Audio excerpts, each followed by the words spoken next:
Hey guys, how's it going? If you're new to the channel, welcome. My name is Cart, and today I'm going to be doing something a little different from my usual videos. As some of you may know, Vader Immortal launched exclusively at first on the Oculus Quest, so imagine my excitement when it was finally available for me to play on my Rift. I must have played this story at least 3 times in a row on the first day, and I craved to further saturate myself in my newfound material. So I turned to YouTube to see what others had to say in their reviews. It wasn't much. Beyond a typical Let's Play with general praise for the game as a whole, I couldn't find anyone going into a heavy detail about why this first episode is so good, and it got me thinking. So I've had a lot of time to replay and think about this game, and today I'm going to discuss what I uncovered in this review. If you want a spoiler-free review, you can click the timestamp in the description. That will take you toward the end of the video where I summarize the points I've made and try to reveal as little about the plot as possible. I would still urge you to watch the whole review, however, as it will be difficult to emphasize these points without appropriate context. And also maybe because I worked hard to sprinkle in some humor throughout. Alright, here's your spoiler warning. The synopsis begins now. After a brief loading screen, we find ourselves in a ship fleeing a Hutt ambush to take back spice we stole.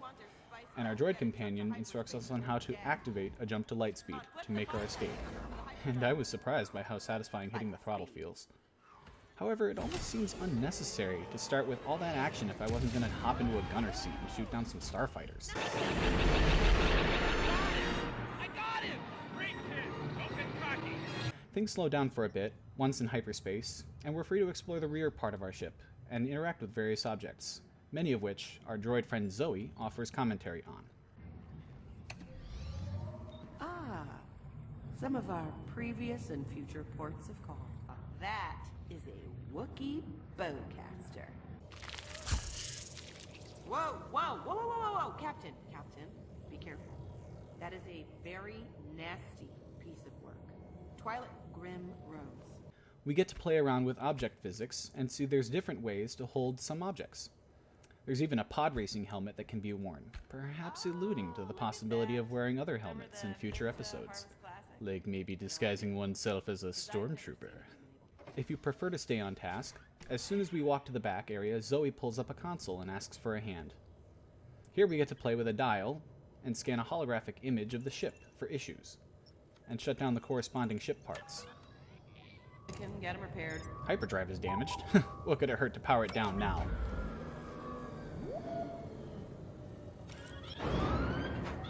Yes, that wasn't such a good idea.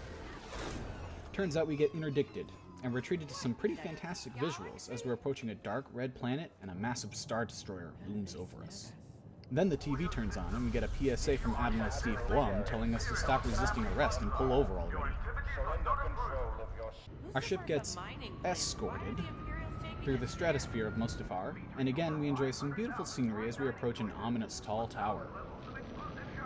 Once in the landing bay, we get a knock on the door from the boarding party, and in an effort to pull up our pants, we try to delete our flight history. I knew we should have flown in incognito mode! FBI, open up! Just as that's done, the door is blown open and the terminal is violently ripped out from in front of us by Steve's super cool robot arm. And being as annoyed with Zoe as I am, Mr. Blum makes a fair call. Good thing she's just a droid, or this would probably be too violent for kids, right, Disney? We don't last much long either, as we're shot with a stun round and everything goes dark. A few seconds later, we wake up to an interrogation droid in our face, and Admiral Steve does his Batman impression by emerging from the shadows and reintroducing himself yet again. This is Admiral Carius of the Galactic Empire. This is Admiral Carius. My name is Admiral Carius. I'm Batman. He begins a monologue about Vader and some test and death, while I fascinate myself with his robotic limb. As he steps back to the side, the door in the distance opens to reveal a black silhouette of a helmet and cape bathed in smoky white light, and the sound of mechanically assisted breathing can be heard. So Vader walks up to us and presents us with his problem. He can't solve his Rubik's Cube. But it's not a Rubik's Cube, it's a Dwemer puzzle box, and the solution is pretty easy. You just gotta press the button on the top. You can eat shit, Jim! After solving the puzzle, we're left completely unattended in this room, with the only way out being through a voice ID console. Admiral Gable Carius. too bad I didn't spend the previous night sitting around a campfire with friends, throwing back White Claws like there's no tomorrow, and ranting to some poor listener about my ultimate conspiracy theory that Snoke is Kyle Katarn after he took the dark side ending path in Dark Forces 2 Jedi Knight. My deep and gravelly Steve Blum impression is usually pretty spot on in the morning after a night like those. Before I can think too much about that, a talking raisin named Violet tells us we're special and have to find a princess in another castle. Handing us a sonic screwdriver, he directs us to a nearby terminal for us to hack and let him and Zoe out.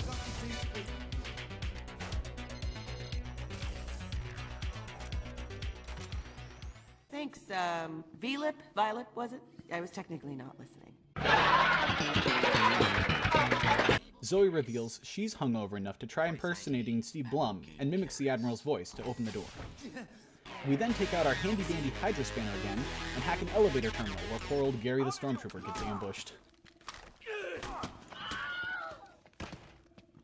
What have I done? Unable to return to our ship, the talking raisin gives Zoe his royal fruit badge and tells us to go down into the caves to find his Raisin Queen before running off with the only blaster we had, and I found myself wishing I had more than just a Hydra spanner.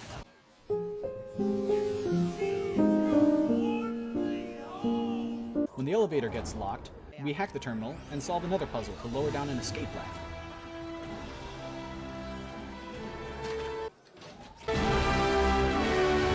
Zoe takes the opportunity to complain about her weak repulsor lifts, and I contemplate scrapping them for regular droid legs.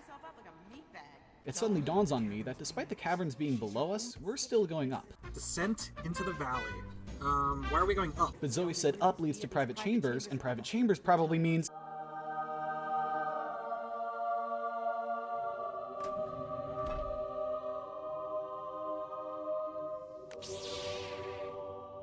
As soon as we activate the lightsaber, we're challenged to a duel by some pretentious training droid who doesn't realize I've been training my whole life and also 39 hours in Beat Saber for this moment.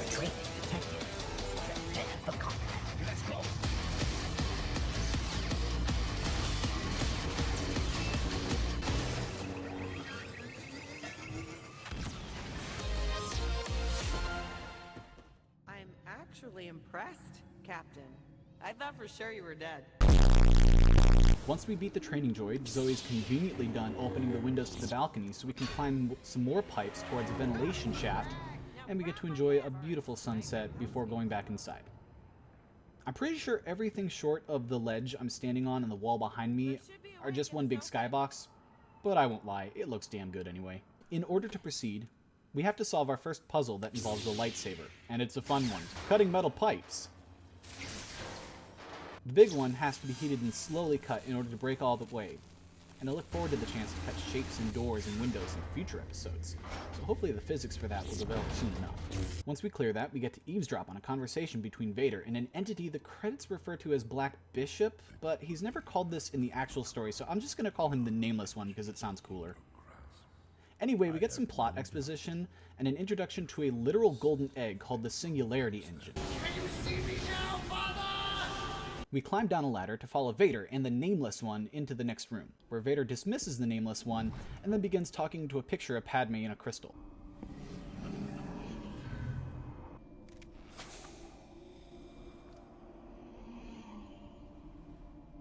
Vader, I need you to contact me via hologram. You can't just tell me whatever it is over the screen right now? Hologram. Now. It becomes kind of clear at this point that the Immortal in Vader Immortal is referring to his regret that Padme died, and he's perhaps pursuing a way to bring her back. But this profound and powerful moment of emotion is ruined by Zoe trying to get the last word.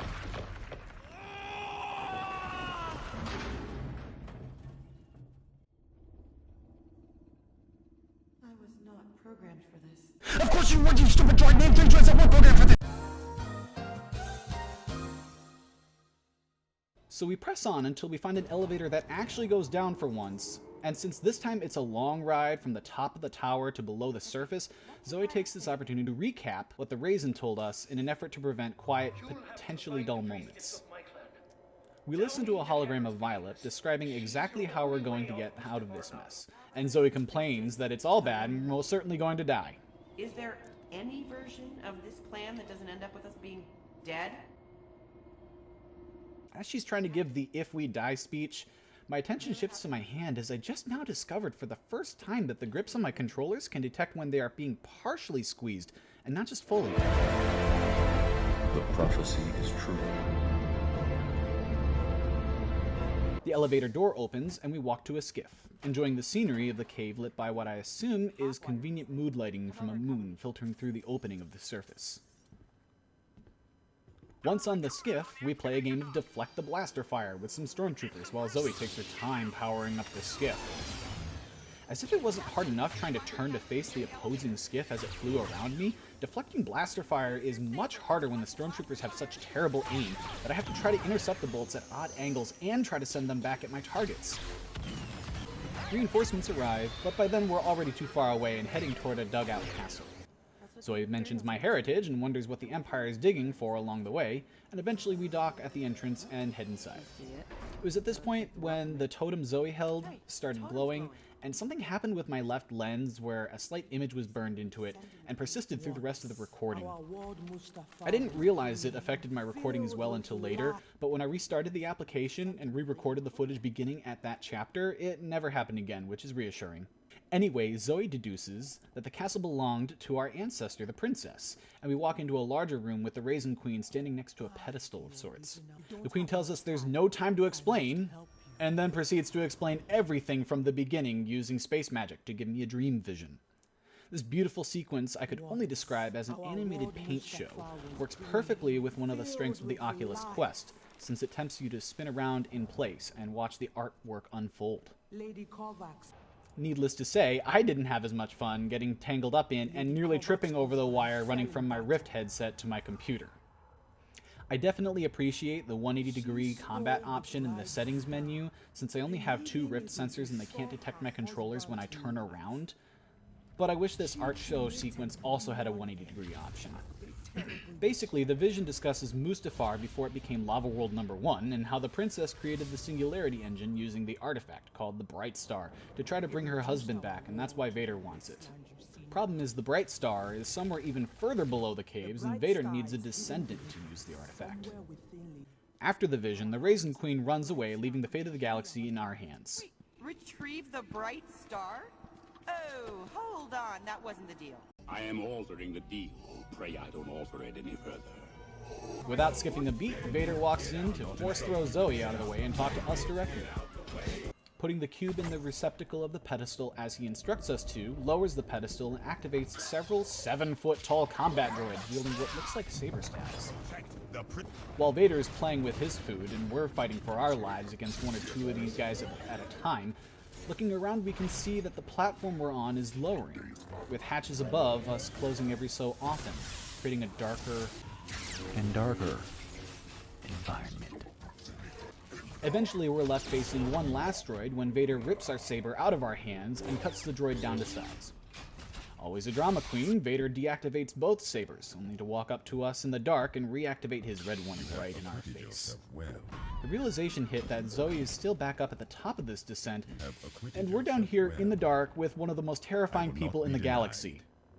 Vader monologues about the significant role we have to play, how he senses the Force in us, and that we should go with him to learn how to use it and to survive. Follow me, and I will instruct you in its ways. Overall, this first episode plays out like a paid test play of a lot of features that just so happen to be a lot of fun and deliver the first chapter of an interesting storyline. It's well scripted, and the developers did a good job making sure to preload each scene before it's needed, so the entire experience feels fluid, and you don't lose any immersion due to waiting behind loading screens. There's plenty of puzzles, with enough variety in the terminal-based ones alone that I would gladly play a game that was just different combinations of those puzzles. It wasn't immediately obvious in the first playthrough or 2, but lighting actually plays a huge role in this experience, particularly when it comes to the mood of moments, like meeting Vader for the first time. Every scene had its significant lighting effects that helped set the mood. Even the first elevator I stepped into eventually lit up red as the alarm sounded, and the elevator parts were my least favorite part of the experience. There's a lot of promise for this game if some of the things we were teased get implemented. Wearing a helmet for any reason at all, not just for a stormtrooper disguise per se, would be cool. I also hope at some point the player character has a trusty blaster, or at the least even an E11 rifle. We got to play with the Wookiee bowcaster model, but it was just a game prop. Again, sitting down in a virtual turret mount and firing at enemy starfighters is going to be a must-have for you as well. If I go to force push them, Lastly, and see I can probably slide most them back and importantly, forth. will be using the so Force. this is actually our Words first cannot puzzle. describe how much I'd love to go through a see these VR arrows puzzle lining version up of in the Kyle middle Katarn's of the Force Aptitude middle of test the in room, Jedi Outcast, pointing at these or using the Force to shock enemies and blast or rip open doors like in the Force Unleashed. All one has to do is look at the work-in-progress VR game that is Blade and Sorcery to imagine what Force pulling your lightsaber back to you, or Force shocking and Force throwing objects at enemies might look like and feel like. The episode alone may not exactly warrant the worth of $9.99, but there's also the Lightsaber Dojo where you can hone your skills and train against a wide variety of droid enemies. This is worth my $10. There are 40 waves in total, and every 5th wave is an Unleashed wave, or kind of like a Survive the Clock wave. Every so often, a new type of training droid is introduced in its own wave for you to get used to and eventually implemented into later waves as part of the batch of enemies. There are 3 stages to choose from, though Hangar is my favorite. And depending on how many waves you manage to make it through or how many Imperial tokens you manage to earn doing well in each wave, there are a number of different cosmetic lightsabers and colors to collect as rewards. Looking at the settings menu, we also have quite a bit of customization that can accommodate individuals with issues standing for too long, motion sickness issues, fear of heights and or climbing, volume control so you can turn off music and avoid YouTube copyright claims, and even visual cues for incoming attacks if you have trouble hearing. I hope you've enjoyed this review and learned some helpful info from it. If you did, leave a like, and feel free to comment your thoughts in the description. If you like watching goofy, random gameplay videos, saturated with memes or made into music videos, consider subscribing to my channel. But if you want to see more reviews and contents like this, be sure to let me know in a comment. And if you're watching another YouTuber react or critique to this review, be sure to show them some love too. Anyway, thanks for watching, and may the Force be with you.